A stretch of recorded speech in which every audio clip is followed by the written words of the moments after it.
하나님께서 저희에게는요, 살아가는 인생의 목적을 주셨죠. 하나님을 영화롭게 하고 영원토록 그분을 기뻐하는 것. 그런데 문제는 우리는 그 인생의 목적을 이루면서 살아갈 수 없게 되었습니다. 그 이유가 무엇 때문입니까? 죄 때문입니다. 죄로 말미암아 우리는 하나님과 단절이 되었고, 죄와 비참한 상태에 우리는 빠지게 되었고, 그 결과 우리는 죽음에 이르는 하나님의 영원한 형벌을 받을 수밖에 없게 되었지요. 하나님께서는 그럼에도 우리를 포기하지 않으셨습니다. 우리를 살리기를 원하셨고, 이를 위해서 저와 여러분들이 스스로 구원할 수 없기에 하나님이 친히 우리를 구원해 주시기로 작정하셨지요. 그리고 그 하나님의 작정은 하나님이 보내신 구속자 예수 그리스도를 통해서 이루어집니다. 그래서 지난주에는 우리가 21분을 통해서 우리의 구속자는 예수 그리스도다 라고 말씀을 드렸고요. 오늘 22문은 그렇다면 그 구속자는 어떻게 우리에게 하나님께서 허락하셨는가 라는 부분을 말씀을 드리려고 합니다.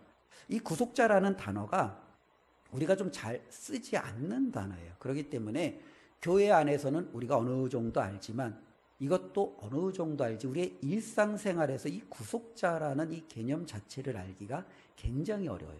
근데 이 구속자를 굉장히 우리의 실생활에서 굉장히 잘 표현해 준 영화가 한 편이 있어요. 제가 지난주에 영화를 하나 봤어요. 영화 제목이 좀비 딸. 예, 혹시 보신 분 계세요?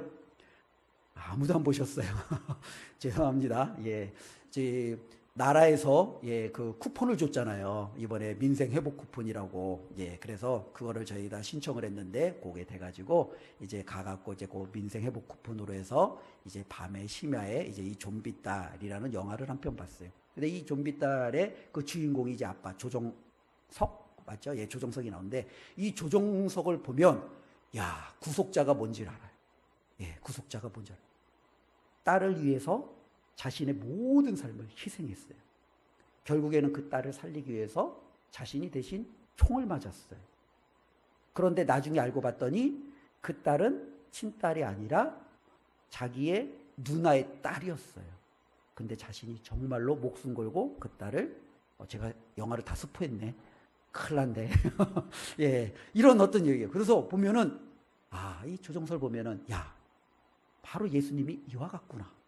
야, 구속자가 이와 같구나 라는 것을 우리는 아는 거예요.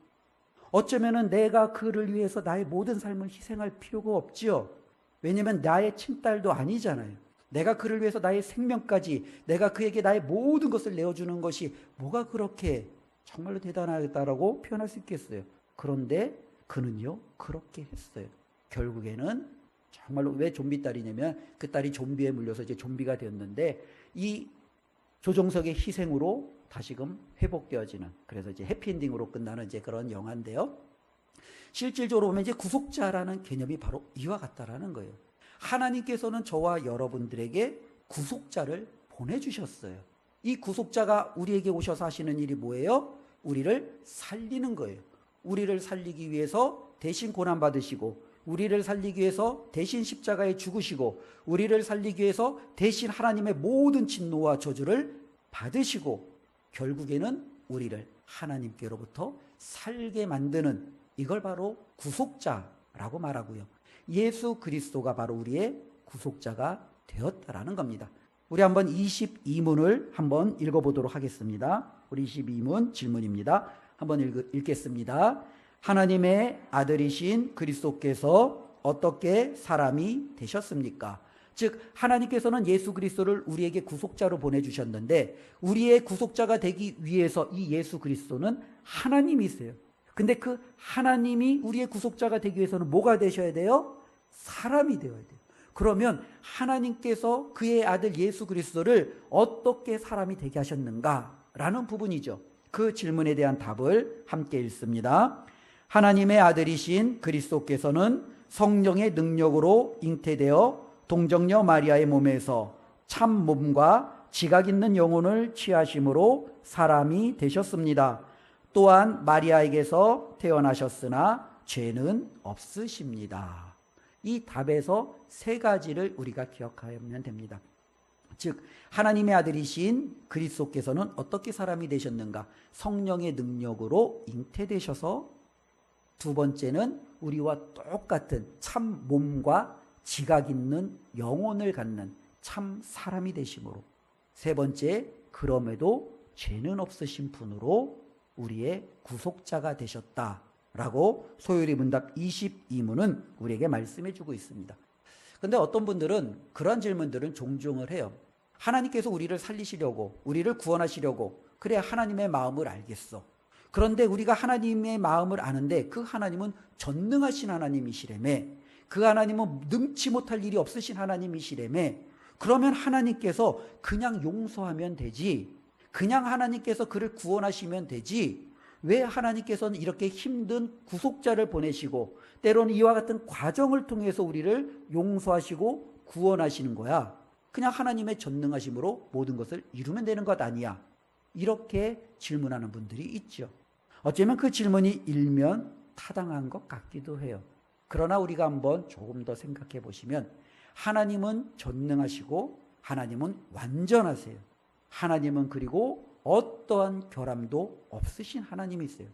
그런데 한번 생각해 보십시오. 우리가 일례로 이런 부분이죠. 어떤 사람이 은행에 빚을 졌어요. 그래서 이제 은행의 빚을 갚아야 되는데 그 사람이 돈이 없는 거예요. 그러니까 은행장이 그 사실을 알고 이 사람이 돈이 없네? 야, 그냥 돈을 은행에다 다 탕감해 주자 라고 결정을 해버렸어요.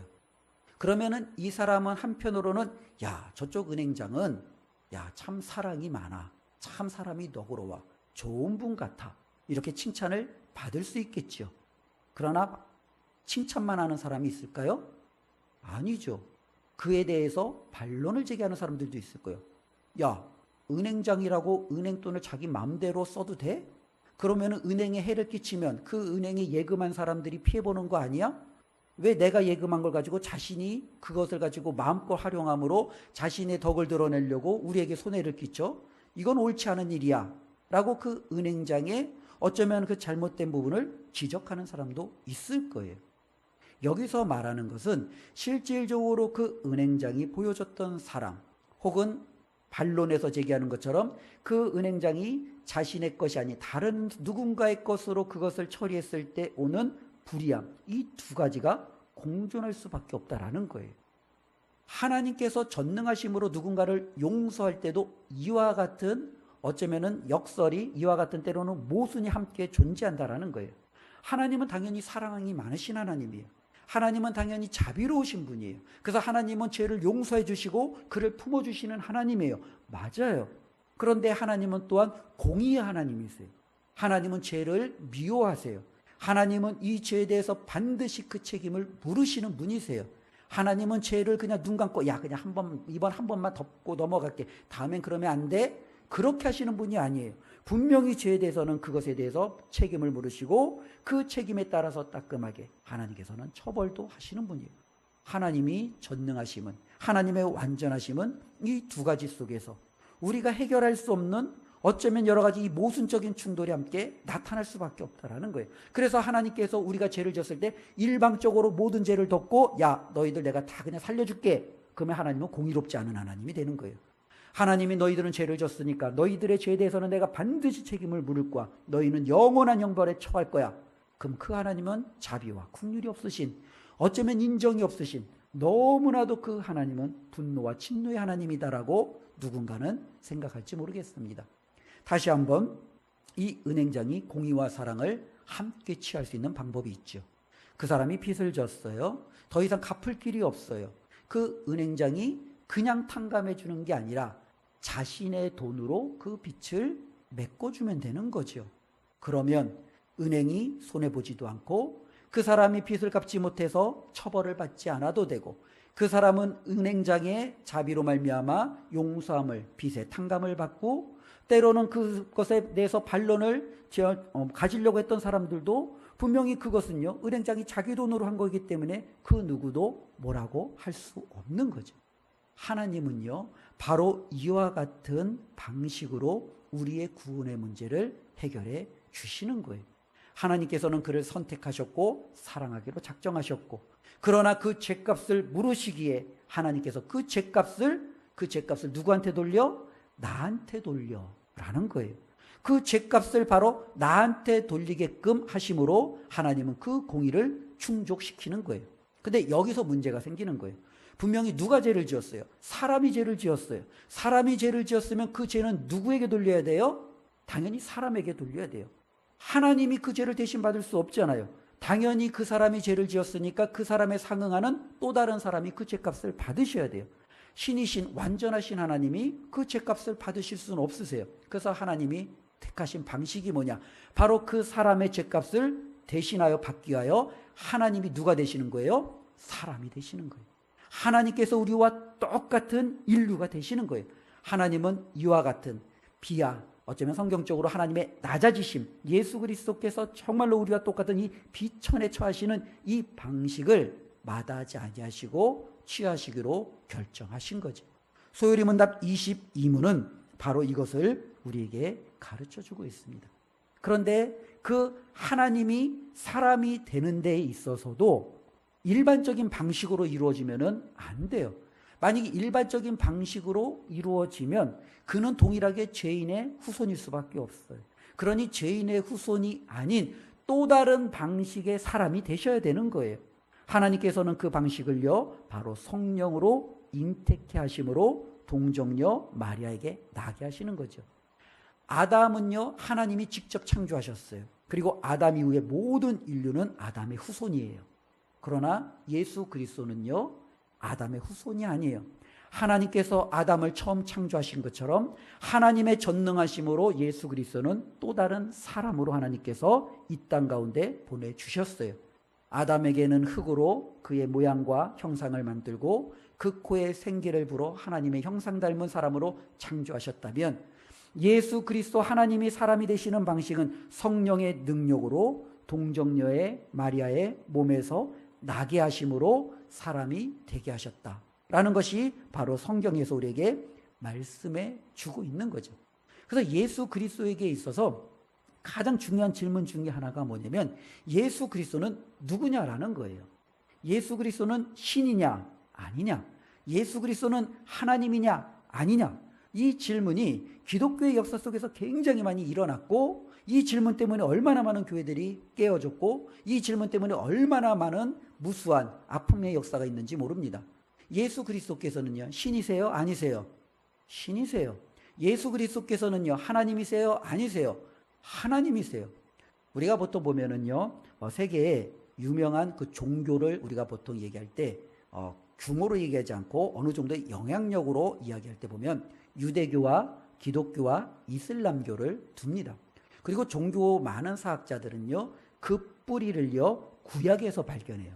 그래서 유대교도 구약 경전을 가지고 있고, 이슬람교도 코란의 구약 경전을 가지고 있고, 기독교인 우리도 구약이라는 이 경전이라고 할 수 있는 것을 가지고 있어요. 그래서 이 구약의 뿌리를 이 세 종교가 두고 있어요.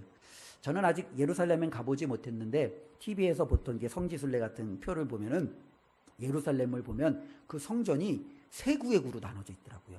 그래서 어떤 구역은 유대인들이, 유대교, 어떤 구역은요 무슬림, 이슬람, 그리고 또 어떤 구역은요 성지순례하는 사람들, 기독교인들이 기도하는, 이렇게 나타나져 있어요. 예루살렘이 마치 세 종교가 같이 공유하는 것처럼 이 구약을 세 종교가 함께 공유해요.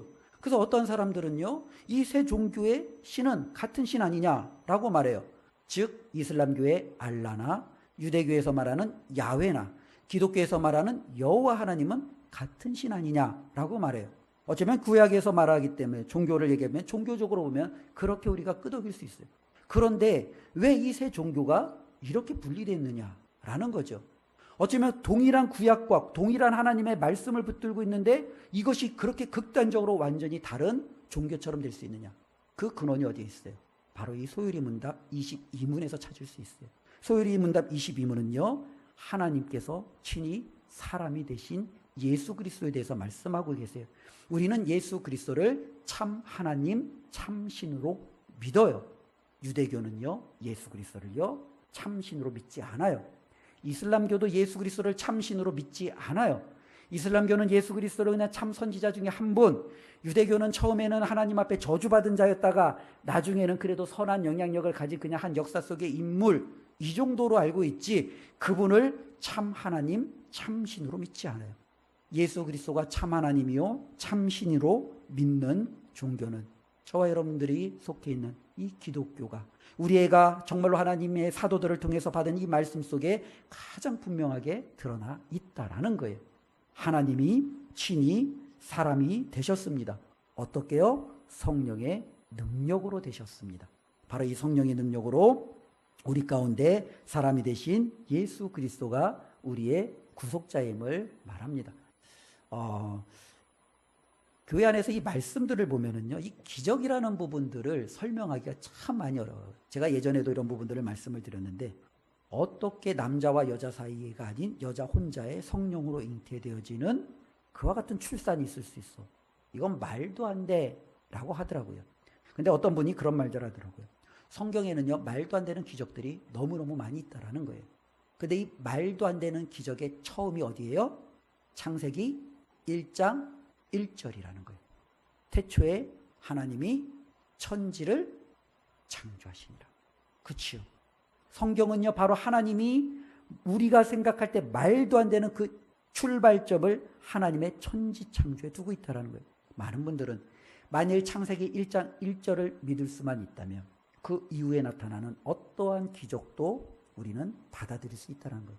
천지를 창조하신 하나님이 무엇을 못하겠느냐라는 거예요.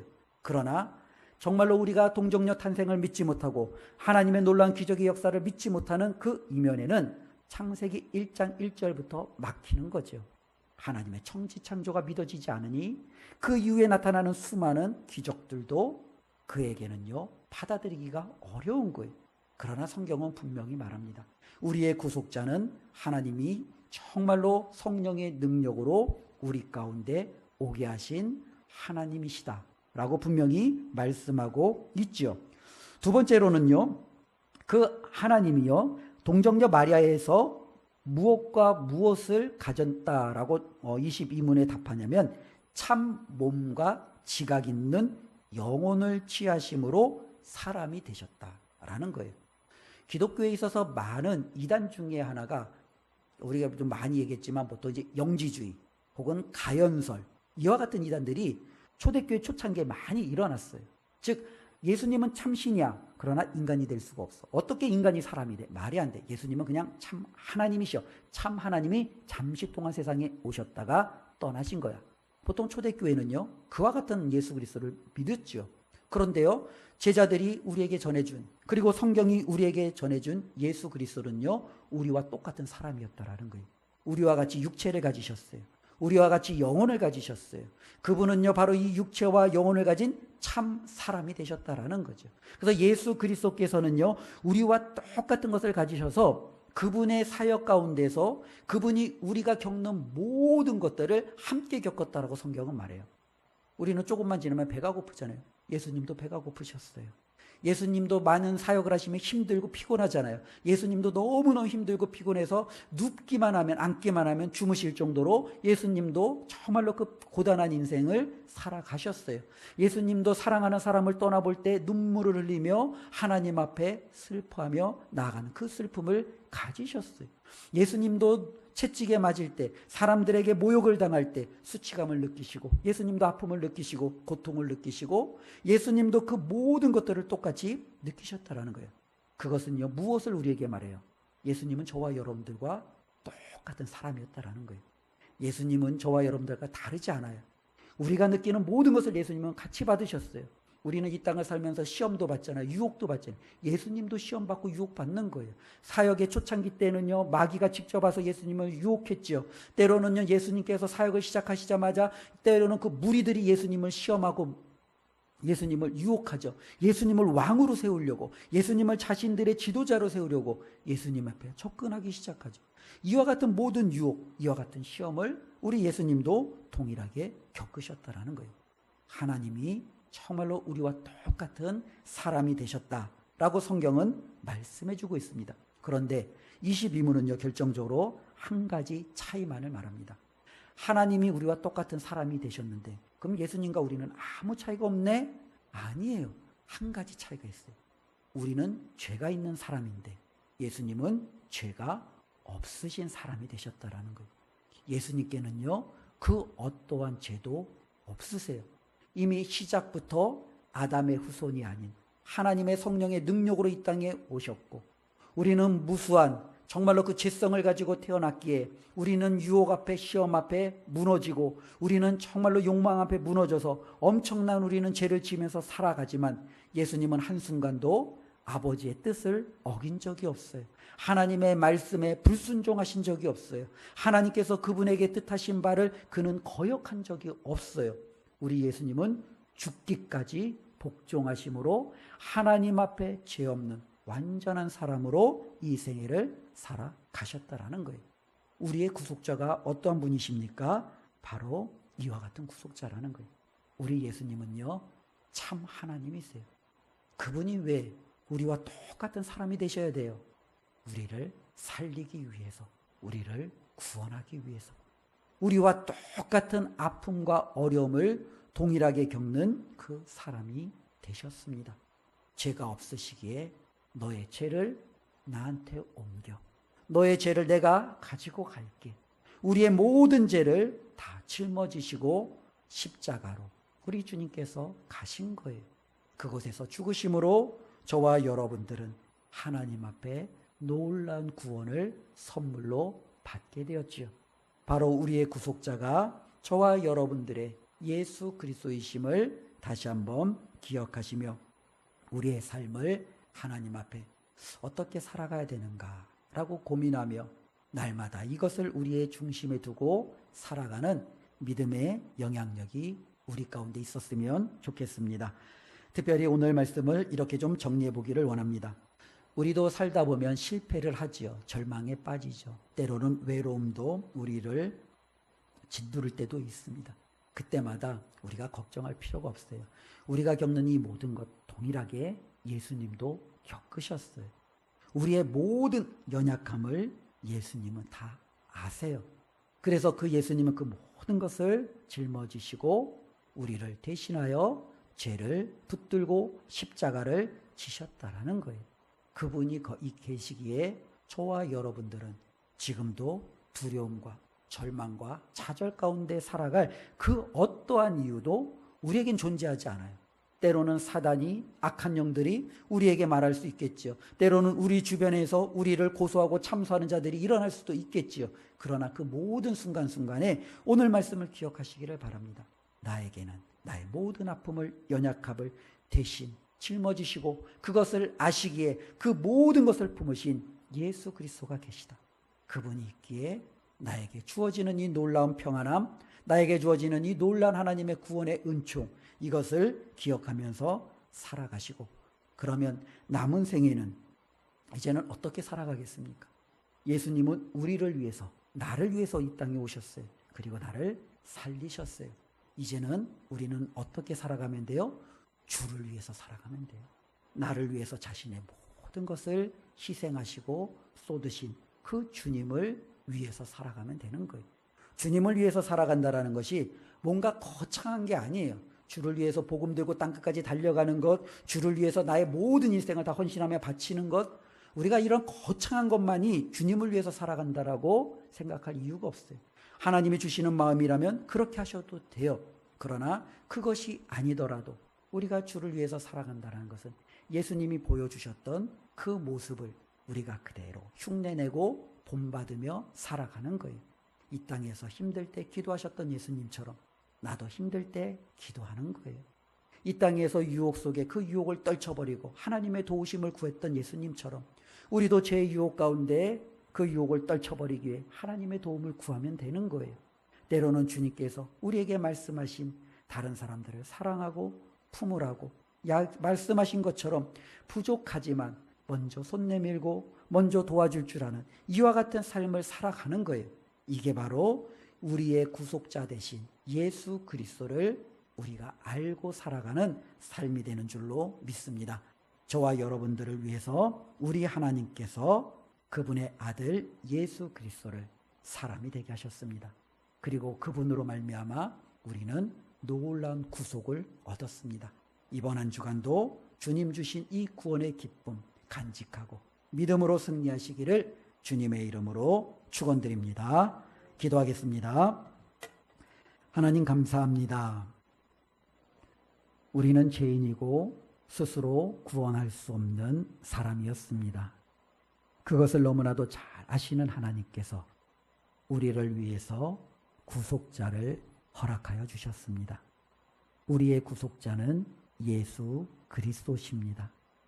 그분이 우리와 똑같은 사람이 되심으로 우리의 죄를 대신 짊어지시고 죽으심으로 우리는 나음을 얻었고 생명을 얻었고 구원을 얻었습니다. 하나님 감사합니다. 주님의 그 놀라운 사랑을 잊지 않고 살아가게 하여 주시옵소서. 받은 것을 하나님 묵혀두는 것이 아니라 이제는 나눌 줄 아는 삶이 되게 하여 주시옵소서. 예수님의 이름으로 기도드리옵나이다. 아멘.